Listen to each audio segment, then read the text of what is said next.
All right, we've got some breaking 49ers news. Keeps on coming, and you can't say that you didn't see this one coming because it's one that I've predicted for quite some time. I think it's been obvious based on how the 49ers have acted in past years in a similar situation after tendering a running back with a lot of depth at the position. But Jordan Mason, who is a favorite of some, and he did contribute a lot to the 49ers over the course of his 3 seasons, but he has been traded to the Minnesota Vikings just a few days after the 49ers tendered him at the second round level. And it is now very clear that the 49ers tendered Mason to trade him, as we did predict. What is the return for San Francisco? Well, it's about the same return value-wise as Matt Breida and Jeff Wilson Jr. fetched the 49ers in trades. This is obviously a franchise that has not been afraid to trade running backs. So this is according to Adam Schefter, full trade details. The 49ers get a 2026 sixth-round pick, and then they get pick number 160 this year, which is a move up into the 5th round. They send Jordan Mason over to Minnesota and pick number 187, which is a 6th rounder. So the 49ers move out of the 6th round up into the 5th round for the second time in a couple weeks. Remember, they didn't have a 5th round pick at the start of this offseason because the NFL had stripped them of their 5th round pick for an accounting error. And we know that the 49ers love the 5th round. Well, they're back into it twice now because the Deebo Samuel trade got them a high 5th from Washington, which actually originally came from New Orleans. And now they get back into the 5th round with Minnesota's number 160. I'm guessing it's a lower 5th round pick because the Vikings had a good 14-3 record this past season. So you add up the draft value, that's 11.5 points on the draft scale, the pick swap from 187 to 160. That's about the value of a 6th round pick, Mike tells me. All told, this is a lower 5th round, upper 6th round value for the 49ers for Jordan Mason, which is essentially what they got for Jeff Wilson Jr. when they traded him to the Miami Dolphins in 2022. And Matt Breida, that's going to be the most apples to apples comparison in 2020. So Jordan Mason's contract was expiring with the 49ers, but he was a restricted free agent. The 49ers had the opportunity to tender him as a restricted free agent if they couldn't find a deal with Jordan Mason before the tender process. So they decided to tender him at the 2nd round level, which was worth $5.3 million, an offer for that much for the 2025 season. And I think the 49ers offered that knowing that they just wanted to exact team control. They wanted to hold on to him beyond the start of the new league year so they could manufacture a draft pick out of this. So they could pick up the compensation that they just did from Minnesota, the move into the 5th round plus the 6th round pick in 2026. They did the same exact thing with Matt Breida in 2020. And they also offloaded Jeff Wilson Jr., although he was not an RFA tender kind of guy in 2022. San Francisco obviously picks up draft compensation. Jordan Mason picks up a new contract. It is a 2-year deal with Minnesota with over $7 million fully guaranteed at signing and a maximum value of $12 million. So 2 years, $12 million for Jordan Mason, making $6 million a year with the Vikings. That is a nice bump up for Jordan Mason over the 1-year, $5.3 million tender from the 49ers. And San Francisco, if you're wondering why the 49ers weren't in the market to try to extend Jordan Mason more aggressively, why they let this get to the tender process to ultimately trade Jordan Mason, why this was in the cards, well, receiving efficiency is so damn important. And this is yards per route run. This is measuring how efficiently running backs are integrated into the pass game. And we've been talking all day today, especially given the Kyle Juszczyk news in the backfield, about how the 49ers are trying to build this offense to be as efficient as possible around Brock Purdy and Kyle Shanahan too, for that matter. And if you're the 49ers and Shanahan, who loves running backs who are effective out of the backfield because he wants this adaptable offense, then you're going to look to see how effectively these backs integrate into the pass game. Christian McCaffrey, obviously really good. Even last year where he was healthy for just a sliver of the season before he got hurt against the Buffalo Bills, he had a really good yards per route run for running backs, shaded deeply in the blue here. Isaac Guerrero, really good out of the backfield, former receiver in college, moved to the running back position. And then, Mason and Patrick Taylor just weren't efficient backs out of the backfield. Just for whatever reason, it never got going for those running backs in that way. And for Jordan Mason, who was a really good runner for the 49ers over his 3 years, that was the one shortcoming. That's why this was the square peg trying to fit into the round hole for Jordan Mason. You had him be a closer for the 49ers in 2022, which was just, the bulldog. You'd give him the ball and defenses would be bruised. They'd be talking about Trent Williams would be taunting them a little bit, talking about the business decisions that other team safeties were making. They decided not to hit Jordan Mason head on because he was just going to go thrash them. That was all great. The 49ers needed that late in games to close those games in 2022. But it came at a very affordable price back then. Mason was an undrafted free agent at a Georgia Tech that he was behind Jahmyr Gibbs at Georgia Tech. That's why I think he fell down to undrafted free agency, because Gibbs was getting most of the carries there. He unseated Jordan Mason at that college program. So the 49ers really had to go under the radar to discover Jordan Mason. So they had him at this really cheap rookie undrafted free agent rate for those 3 years. And it was a nice luxury to have. But he ran so well over those 3 years that you knew, especially with the NFL's big time renaissance of the running back, you know that somebody who had a bigger need for a running back 1 or running back 2 would be very, very interested in picking Jordan Mason up this year. And that's why the 49ers went ahead and tendered him, because they knew that there'd be some draft capital to recoup for Jordan Mason. And they have yet another 5th round pick, 2 this year, and a 2026 6th round pick in return. About market rate. Nothing to be upset about here if you're a 49ers fan. This was business that we had predicted, and business went along exactly the way that it had in the past with some of these running back trades. This is how well Jordan Mason ran. And this is why the 49ers were able to recoup value for Mason. Derrick Henry in the upper right, Jordan Mason in the upper right, rushing yards over expectation per attempt. That's an excellent number for Jordan Mason. And the amount of stacked boxes faced, well, Henry commanded that respect along with the Baltimore offense. That's how defenses play against the Ravens. Jordan Mason commanded even more stacked 8-man boxes. So, when you saw metrics like this, when you saw Jordan Mason at over 5.3 yards per carry over the course of his 3 seasons with the 49ers. And when you saw what running backs have done to these teams, I think the value of the running back position right now at the high end is skyrocketing. You look at Saquon Barkley's deal with the Philadelphia Eagles. You look at his impact on Philadelphia. You look at the impact of different running backs moving teams this past year. And then you go back to the start of it all, Christian McCaffrey coming over to the 49ers in 2022 and just helping transform that offense and move it to the next level.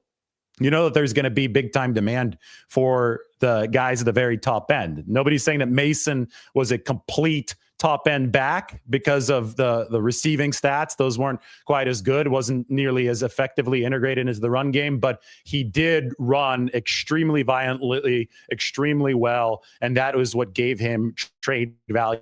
Just a few years ago, it was rare to see a running back have any trade value at all if he wasn't the number 1 on a team, if it wasn't an upper echelon guy that could do everything. And now I think that you're seeing that position become more and more valued, and the 49ers might have sparked that when Matt Breida was traded in 2020 for that 5th round pick from the Miami Dolphins. And then they were even able to offload Jeff Wilson for a 5. So to be able to manufacture 5 this year, the pick swap, the 5 and the 6, and get a 6 in 2026 seems to be fair value for the 49ers in this case, because they were not going to pay a running back who was this low on the yards per route run scale. They're not going to pay a running back $5.3 million. It just wasn't aligned with the 49ers cost structure and how they're going to build this team. So they're going to draft a running back, I believe, or add one in undrafted free agency. Fans probably cringing. They're saying, no, don't draft the running back in the 3rd round. Although I would say that one of the reasons that Jordan Mason has been shipped off to Minnesota is because Isaac Guerrero started playing some really good football for the 49ers down the stretch. I do think that the big concern with Guerrero and obviously with Christian McCaffrey is health. I think that's a concern with every running back, though. I mean, Jordan Mason himself finished last season on injured reserve. So I think you've got to stack guys in this room, but you have to stack them on a price-efficient basis, and the 49ers are going to be trying to do just that. I didn't even have Jordan Mason on this roster because the 49ers had merely tendered him. I didn't see the signed tender yet. Now they have traded Jordan Mason, probably didn't even sign that tender because he is signing a new contract with the Minnesota Vikings. So they retained rights over Jordan Mason, but again, we did anticipate a trade coming down the pipeline. I wrote about this multiple times up on the San Francisco Standard, and we could look at the running back room now. Patrick Taylor Jr. has been re-signed. Isaac Guerrero, second-year man. Christian McCaffrey is one of your pillars. I would expect him to come back 100% fully healthy next year. They also have Israel Abonaconda, who they picked up off of waivers from the Jets last year. Now, the thing with Abonaconda is he didn't rise to the level of activation to the top of the roster at any point last season for the 49ers. So I don't know if he didn't show enough down the stretch run of last season or if the 49ers just wanted to, give him some behind the scenes work and we're going to get to see more of him in training camp. He's definitely an option, but I think that the 49ers will look to the NFL draft for at least one running back. Now, I don't know how high up the 49ers go for a running back this year. Again, the joke has been third round running back, and Kyle Shanahan have always been a match made in heaven. There hadn't been a third round running back that Kyle Shanahan hasn't liked over the time as the coach of the 49ers, or fourth round running back for that matter. You could go all the way back to, who was it? That was Joe Williams, the fourth rounder in 2017. That obviously didn't work out for the 49ers. Trey Sermon, third round pick, didn't work out for San Francisco. Ty Davis Price, third round pick, didn't work out for San Francisco. But some of the lower round picks have worked out better. The lower round picks and the undrafted free agents. Elijah Mitchell, who just signed with the Kansas City Chiefs, was a 2021 sixth round pick. And that was a really nice pick for the 49ers. Had near 1,000 yards as a rookie in 2021, playing through a bunch of injuries that ultimately derailed his time with San Francisco. But Elijah saved that 2021 team that was really short on running backs. It was he and Deebo Samuel that teamed up in the backfield. Obviously, Raheem Mostert, but he came before this regime. He was an undrafted free agent. 49ers were able to set him up for success in their system. Isaac Guerrero was the fourth rounder, so he was a little bit earlier in the draft. And Matt Breida was an undrafted free agent that they picked up in 2017, who performed better than Joe Williams, the fourth rounder for the 49ers. So San Francisco, I think, with this extra draft capital to move up into the fifth, plus the sixth rounder in 2026, there's a good chance that they're going to pick a running back at some point. They've got 11 picks in the 2021 draft. Mike just sent me some of the top running back options. I mean, you start with a guy from Boise State. I know he's really good, Heisman Trophy finalist, but I don't think the 49ers are going to be drafting a running back up that high. I think you've got to go a little bit lower. The Iowa back, Caleb Johnson, the 224-pounder, not as fast, and I think typically the 49ers have gone for speedy running backs in the outside zone. Although with Jordan Mason, this was an undrafted free agent, so they were able to take a little bit more of a flyer there. But he was a physical back. I mean, what he was able to do at 220 plus, maybe even closer to 230 for the 49ers, brought a nice change of pace to what San Francisco was bringing to the table. And maybe they're going to want a little bit more of that with your top two right now being Christian McCaffrey and Isaac Guerrero. Those are both two really fast guys. Now, I know Guerrero is special because he's 220 pounds running the 4.3 40. So he's one of the best relative athletic scores we've ever seen at the running back position. That's why the 49ers were so high on him. But I still think that Guerrero plays like an athlete, especially with the receiver background and space. So maybe they do want to add another bruiser. Maybe they want to reprise the whole Mason thing from the past 3 years. Add somebody in the lower rounds, somebody that's got some beef. Dylan Sampson out of Tennessee. He's a 4.3 guy, but he's a 5'8", 4.3 guy. If the 49ers are going pure speed, then you look at somebody like that. But I do think that as the offense has evolved over the course of the years, they have really enjoyed some of that thump from a bigger back. And I think Jordan Mason opened them up to that, the whole thought process. I think Ty Davis Price was the initial idea. He was a big bruiser out of LSU, but Jordan Mason was better than Ty Davis Price. So he's the one that really stole that thunder. That being said, Christian McCaffrey stole everybody's thunder when he was traded in 2022. And I think Isaac Guerendo is the 49ers' next attempt to really foster that run receiving adaptability that you did get from Christian McCaffrey. Here's what's really important for Bobby Turner, the 49ers running backs coach, and might be more important than anything, except for blocking. Blocking's obviously very, very key, but the ability to not lose any sleep whenever Christian McCaffrey comes out of the game is really important for Bobby Turner. And by that, I mean, there's so many responsibilities for running backs. And yes, that starts with some of the pass protection, but it's running the right route. I remember Patrick Taylor Jr. last year against the Miami Dolphins. There was a mistake in the depth or the timing of one of his routes coming out of the backfield, and it almost led to an interception from Brock Purdy. You've got to be that check down blanket as the running back. So you have to feel space. You have to know the playbook. You have to know the quarterback in a way. You have to have that rapport with the quarterback. You have to sit down exactly where that football may go. And when the game is moving 1,000 miles an hour, it's sometimes really hard to do that, right? So when we look at what Bobby Turner wants at that running back position, and this is an extension of what Kyle Shanahan wants at that running back position, you're going to need somebody who is such a master of spatial awareness on the field that it's not just about reading blocks when they're running with the football. It's also about performing without the football in the pass game to be a gravitational force. The one thing that Christian McCaffrey is, because he's so damn dangerous with the ball in his hands, but also because he knows where to be, where to get open, how to time his cut, when to look back for the football, because he's such a master of what's going on in the all 22, not just with him.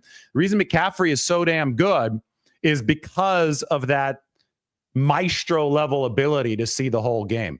And if the running back that comes in after him is not as good at that kind of stuff, and I get it's going to be impossible to be at McCaffrey's level, but if the next running back is such a steep drop off from Christian McCaffrey in terms of that field command, then the whole offense is going to feel it in a very, very negative way. And I think that's what's most important for Bobby Turner and Kyle Shanahan when they're coaching these running backs and when they're picking who's the 2, who's the 3.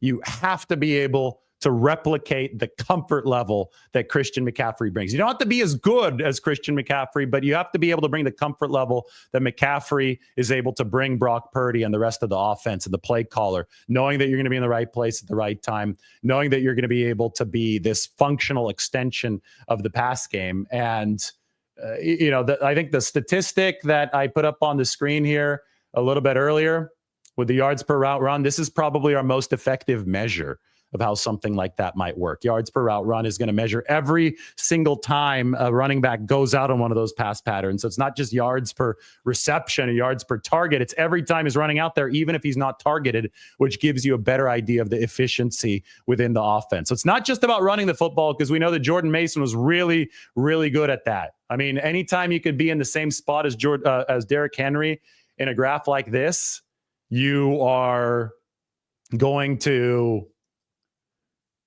draw interest from the rest of the league, as Jordan Mason is drawn from the Minnesota Vikings, who are trading a 6th round pick and a 5th round pick to the 49ers. It's a pick swap. So the 49ers trade a 6 back. San Francisco remains with 11 picks in this draft. And obviously they will not have the $5.3 million on their books for the 2nd round tender for Jordan Mason. Again, back to the 49ers depth chart.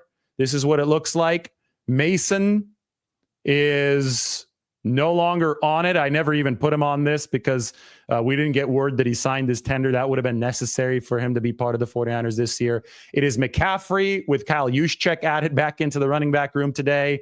Guerendo is the number 2. As of right now, Patrick Taylor is the number 3, and Israel Abanikanda, they picked up off of waivers from the Jets, as the 4.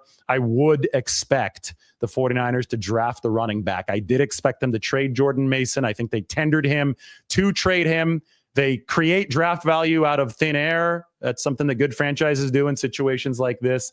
And we will see how this operates moving forward for the 49ers. All right, let's answer some of your questions. It's a really, really big day for the 49ers backfield, right? I mean, we've thought that they might be moving away from 21 personnel altogether, but and into that 12 personnel mode because of the Kyle Juszczyk release and the Luke Farrell signing. Now they have Farrell and Kyle Juszczyk on the team. So the 49ers are looking back at more 21 personnel, more 22 personnel, even if Jordan Mason is now out of the building. This is up on the San Francisco Standard. You can read about Juszczyk.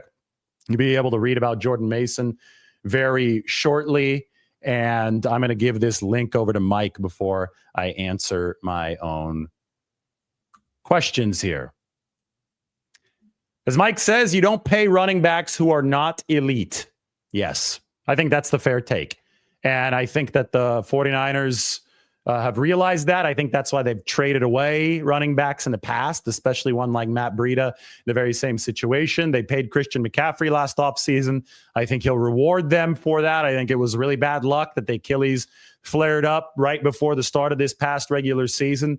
That forced Jordan Mason into action for San Francisco. Did a great job, earned himself some money. I think that the human aspect of this is that people should be congratulating Jordan Mason for cashing out 2 years, $12 million, with I think $7 million fully guaranteed. Did he get the same amount of fully guaranteed money, Mike, as Kyle Juszczyk today over 2 years? I mean, I think that should be applauded for Jordan Mason. He ran hard. He was a good part of the 49ers locker room. And now he has earned his next opportunity with the Minnesota Vikings, while the 49ers, they're fixated on making sure that they get value out of that running back position in the pass game. Everything has to operate around Brock Purdy. Made a massive video a little bit earlier today about the 49ers strategy, building their offense. And we can talk about that I think more length right now as the 49ers build their offense. When everything is revolving around Purdy, then you have to tailor skill sets of your depth chart to the quarterback and to the coach's system, because the coach's system and the quarterback, they're going to be at the center. That's the central battery of everything that you do. So the ability to catch the ball out of the backfield is absolutely critical. And it's not just catching the football. It's not just ball skills. It is the ability to feel space, the ability to run the right route, the ability to become a trusted agent of your quarterback. And we know that Christian McCaffrey has established that at the very highest level, maybe in NFL history. I mean, McCaffrey is amazing. He's going to be a future Hall of Famer. And Isaac Guerendo, the former receiver in college, really showed promising signs in that regard as well. So if the 49ers do pick another running back in this draft, that's going to be what they look for. They're going to look for that adaptability. You got people saying, the 49ers didn't get much for Mason. What did you expect? This is about the market rate. They got a 5 for Matt Breida, former undrafted free agent in 2020. They got a 5 for Jeff Wilson Jr. in 2022. They moved up to the 5th round here with the 5th, 6th pick swaps. They got a 5 in effect there, but they also get a 6 in next year's draft. So it all kind of equals out to about the same value as what they got for the previous running backs. Sorry, this is the market. You know, people acting like this is not a lot. This is the market, how it works for running backs. And they essentially got this out of thin air. Mason wasn't under contract for the 2025 season, so they tendered and traded him. You see a lot of sign and trades in the NBA. This is the NFL version of a sign and trade. And I think that the return is exactly what we predicted it would be when we did predict that this trade would happen.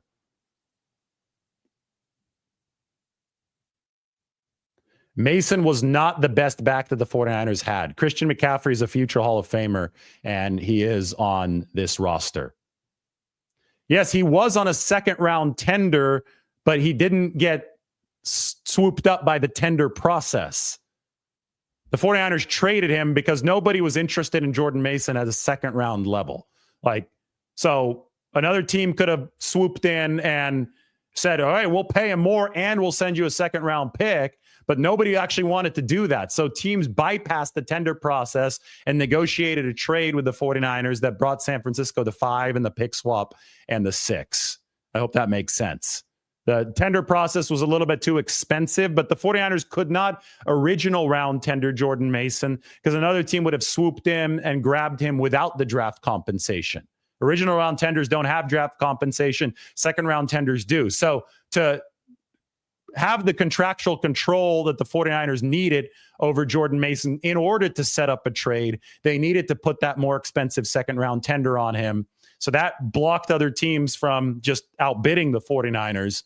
The second round tender, though, was too high for teams to consider actually sending that draft compensation over. So they went the back channel route. They called up John Lynch and they said, hey, we want Jordan Mason, but we don't want to pay a two. Do you want to do a different deal for him? And because the 49ers weren't planning to have him on the team this year, they were more than willing to do a different deal for Jordan Mason. And that was the price of the 6th round pick next year and the move up to the 5th round to the pick swap. Eric said, I had an overreaction to Juszczyk being cut, but why bring him back like that just to save $600,000? Was there a reason we don't know about? Too much backlash? I don't know exactly what happened behind the scenes. I texted Kyle. I'll hear back from him at some point. I'm sure that his phone is blowing up today. So we're going to give Kyle Juszczyk some time. I think that at the end of the day, the end result is what matters. And it's not just the savings on the APY, right? $600,000 per year. It's that they added another year of team control. Kyle Juszczyk is now going to be on board through 2026. He's got $7 million fully guaranteed. That's essentially a 2-year commitment to Juszczyk, one of your pillars. So all's well that ends well, right? And I think that regardless of how they got from point A to point B, they got Juszczyk under contract through year 10 with the 49ers. It's going to be 10 seasons at the end of 2026. And it's going to be at a competitive rate for the 49ers. And it's also at a rate that rewards Kyle Juszczyk for his presence in the locker room, his loyalty to the team.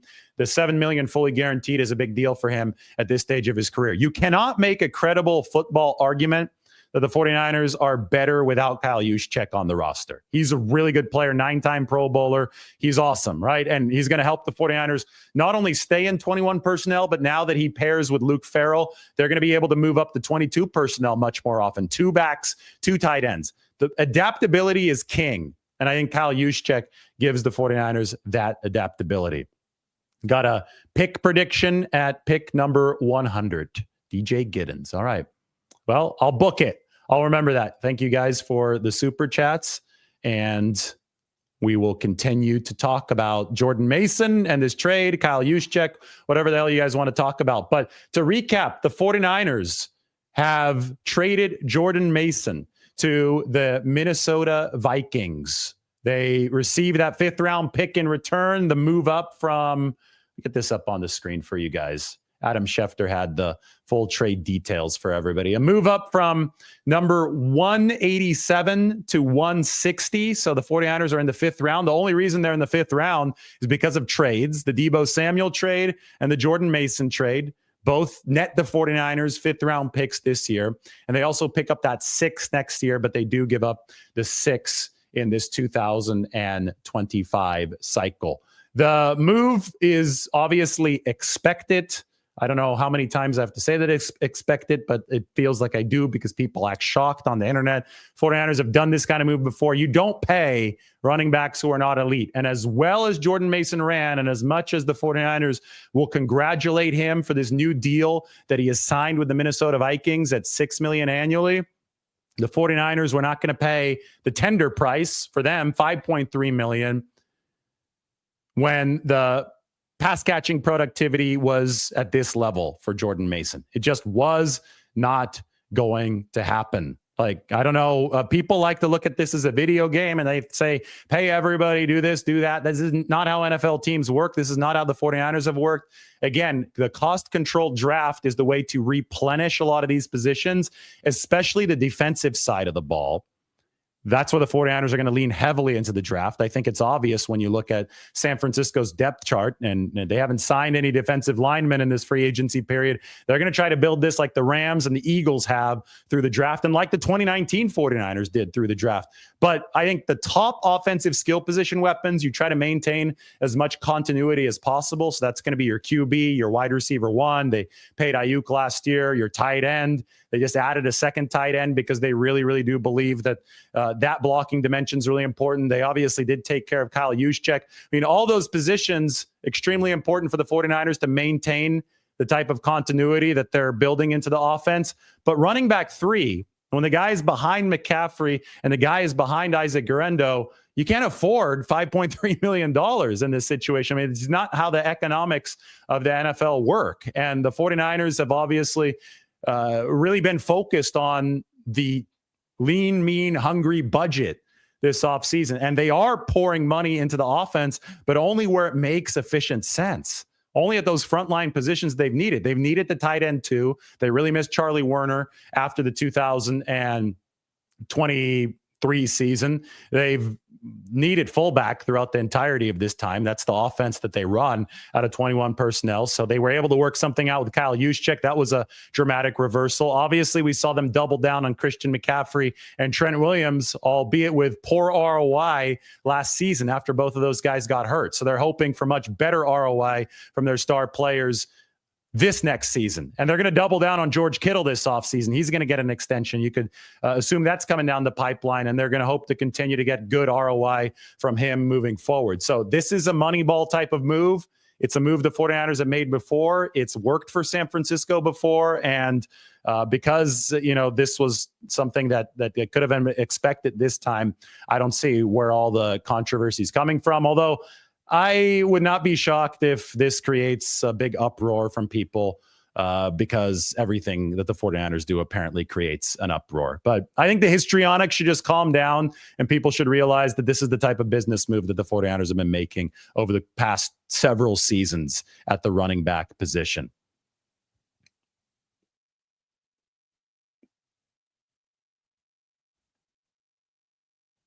This is a good question. Will Jennings hold out for an extension? Remember that Juwan Jennings is in the final year of his deal. He signed a 2-year extension last offseason. He should have had 1,000 yards receiving. The NFL essentially acknowledged that they hosed Juwan Jennings. I think that's the kind of guy you extend. I think that he fits exactly what the 49ers want from a blocking perspective, obviously from a receiving perspective, from a culture perspective, gets under other team's skin. It's the kind of guy that you love on your team but hate to face. I think that since he's entering a lame duck year, and what is he at? Like, it's something like $6 or $7 million a year. It's not a lot. I have to go look it up. Juwan Jennings is worth at least twice that. I think more, but he still is under contract for a year. So as a team, you'd have some leverage if you're the 49ers right now. Absolutely. I think that Juwan Jennings should be in line for an extension this offseason, kind of like George Kittle is entering the lame duck year of his contract.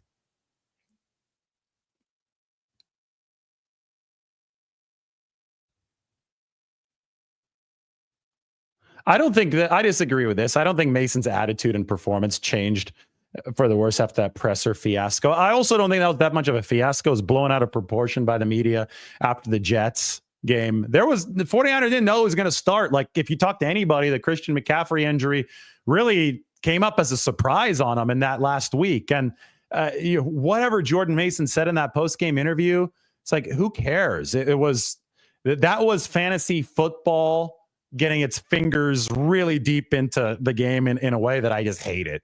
People mad at Jordan Mason in the heat of the moment for saying whatever he did. And the 49ers probably weren't happy about it either, because they might have gotten a phone call from the league. I don't even remember exactly what happened, but I know Jordan was really distraught after that. He was upset because people were using his words against him after that game, but he was still a really good 49er. And against the Vikings, he went for 100 yards, and that was in week 2. Yeah, 20 carries, 100 yards, 1 touchdown against Minnesota. That was after what happened in week 1, and he ran for a big game against the Jets as well. He just got hurt.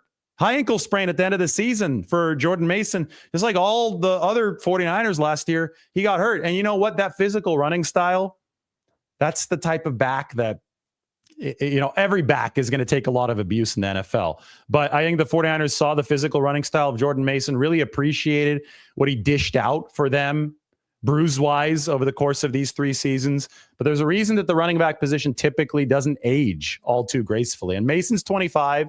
Best of luck to him. The Vikings are going to get hopefully 2 prime years out of him. That's what you'd hope if you're a Minnesota fan. And I hope that Jordan Mason's prime lasts as long as possible. But the 49ers are trying to sell in this situation while they still can, before they have to pay that $5.3 million bill, which was obviously above what really any team, I think, would be comfortable paying for a running back 3, with Christian McCaffrey and Isaac Guerendo above Mason on the 49ers pecking order. Yes, it is hard to find running backs like Frank Gore. 49ers were riddled with injuries this past year. 49ers need another wide receiver. The Ayuk not guaranteed to be healthy. That's what I said as soon as they hired Demarcus Robinson, especially since he might be suspended for part of this next season following the DUI arrest in November. That's what the Rams were worried about. That's what Les Snead was worried about. So, yeah, possibly Amari Cooper. I don't think Stephon Diggs. I mean, I don't get good vibes from that whole situation. It seemed that they wanted him out of there in Buffalo, and then he didn't do anything in Houston. I think Amari Cooper, Cooper is still younger than Cooper Kupp. Like Amari Cooper, I think, is 30, exactly 30. Cooper Kupp is going to be 32 this year. So that could be a possibility for the 49ers, especially since they were interested in trading for him last year. But Brandon Ayuk didn't ratify that deal.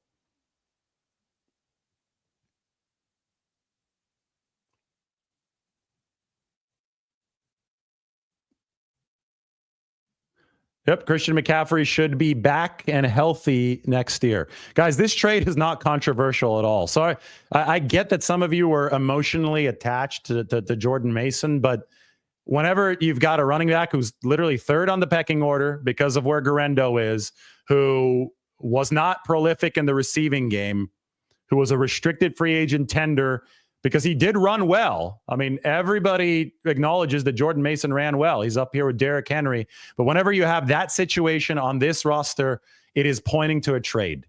I've written about it many times.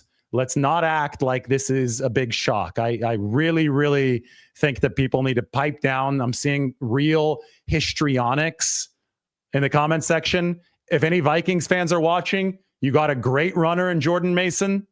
This is good business for both teams because I think the Vikings have needed a really good runner like this. I mean, I think Jordan Mason can really help them and that team's construction. But the 49ers are going in a different direction because they're at a different spot. I mean, they're at a spot where they're building around Brock Purdy and a Kyle Shanahan offense where they need a running back that's better out of the backfield. They need better metrics than what Mason delivered right here. So I think it's a fair trade for both sides. It's the market rate that we've seen over time. And I wouldn't read any further into it. I would, however, read the San Francisco Standard. It's been a big day for the 49ers backfield. There's Kyle Juszczyk. He is back aboard with the 49ers. Jordan Mason to the Vikings. San Francisco picks up that 5th round pick. They're back into the 5th round this season. And the Minnesota Vikings have to settle for the 49ers 6th round pick this year, plus sending San Francisco a 6th next year. About the same price as Matt Breida and Jeff Wilson Jr. on the trade market. People asking about Amari Cooper. I think that could be a find for the 49ers. Depends on the price, right? Depends on the price. If there is one thing I'm sure of, the 49ers will invest in their offense this year. And they're going to invest in their offense at the positions they need to invest in. Running back 3, the investment's more likely to come through a draft pick than paying an older running back who is not elite. They're going to go back to the well of 21, 22-year-old running backs. It is a young man's sport. And that's why the more draft capital, the better for the 49ers. I think Ray gets it. Ray says, thanks for the real journalism. Well, I appreciate the shout out, but the more draft capital, the better. That's what the 49ers are looking for. They're racking up the comp picks. They're racking up the picks. And they get the value or about the value that we expected for Jordan Mason. He was a good 49er, good 3 years of the closer for San Francisco, but he is traded now to Minnesota. A good 5.3 yards per carry over his time with the 49ers. Now they shift the page to Christian McCaffrey and Isaac Guerendo. 1-2. It was McCaffrey and Mason as the 1-2 last year. Now it's McCaffrey, Guerendo, and whomever the 49ers might draft because they obviously tendered Jordan Mason to trade him. And finally, congratulations to Jordan Mason. Well-earned, 2-year, $12 million deal. I think $7 million fully guaranteed from the Minnesota Vikings. So win for everybody, for the 49ers, for the Vikings, for Jordan Mason. And when everybody can shake hands and make a deal, that's when it's a good deal. 2 thumbs up. That is business 101. All right, everybody. Thanks for watching. We will talk to you soon.